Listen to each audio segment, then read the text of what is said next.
So we've been looking at this in 2-week increments as we've gone into this moratorium, if you will. And the way we've taken it is that, for example, we had the first week coming out, we created it more like an unloading week. And then we had a couple weeks in a row that were heavy weeks in the way that we were training with the guys. And Joey Hardy and Alfonso Thompson, our fitness coaches, they were leading the charge on that with at least 2 Zoom calls a week, which were 6 to 8 guys training on Zoom together to do 2 things. One is to actually run them through a program where Joey was or Alfonso was instructing it. And then the other was the camaraderie aspect of it. So there was 2 of those, and usually there's 1 yoga session a week. And then there's other individual things that they have to do on those other days.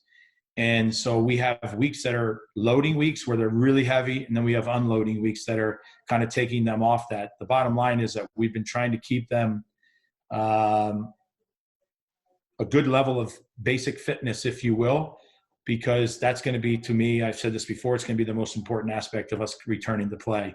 It's not going to be soccer as much. It's going to be how can we get fit quickly to be able to play that we want to play. Communication remains the same. It's sometimes phone calls and then sometimes Zoom calls such as this with the whole team.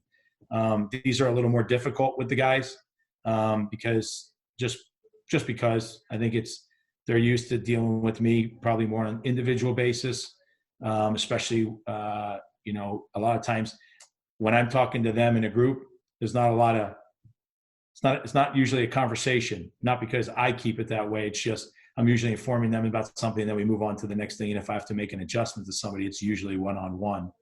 And obviously we're not training, so that's the difficulty. But I'm also trying to be respectful, because even during the season, I don't want to be old to the guys where I'm talking to them all the time. I want to keep my freshness with them, and I'm trying to give them a little bit of space in this time as well.